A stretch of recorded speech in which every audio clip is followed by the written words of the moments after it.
ndibuka uko bukeye disi ugafata keyi yewe ubwo njye nkiryamye wemera kuntetesha ndabucura nkacurera narera ukamba hafi nahogora uti naje wankarabyaga neza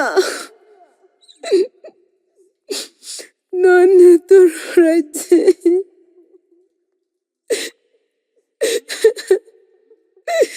disi nseko itaryarya kirya gihe nkose undeho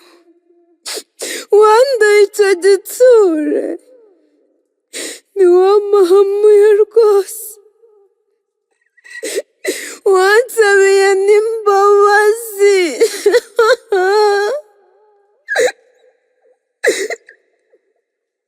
none dore uragiye garuka rugori rwera dore udusigiye irungu runguruka hariya bamwe amarira aratemba kubwo kubura uw'ingenzi ngenzi waroreye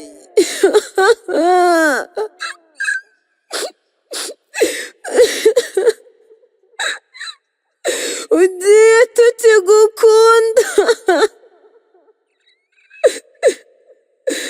akira akira akira amata mutereka amata mususurutsa ariyo mbuga himbaza urubyaro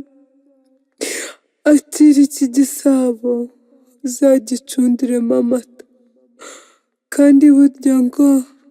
amata agira gicundwa akira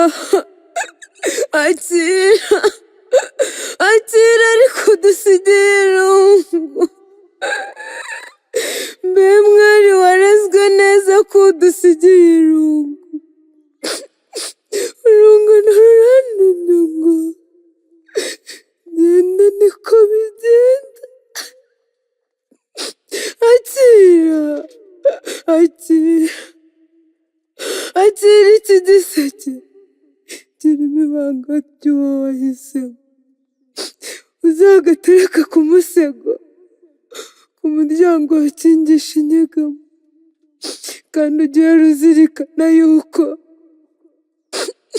nyir'umuringa w'urugo ari umugabo gusa urumva kandi iryo banga ntihazagire undi urimenera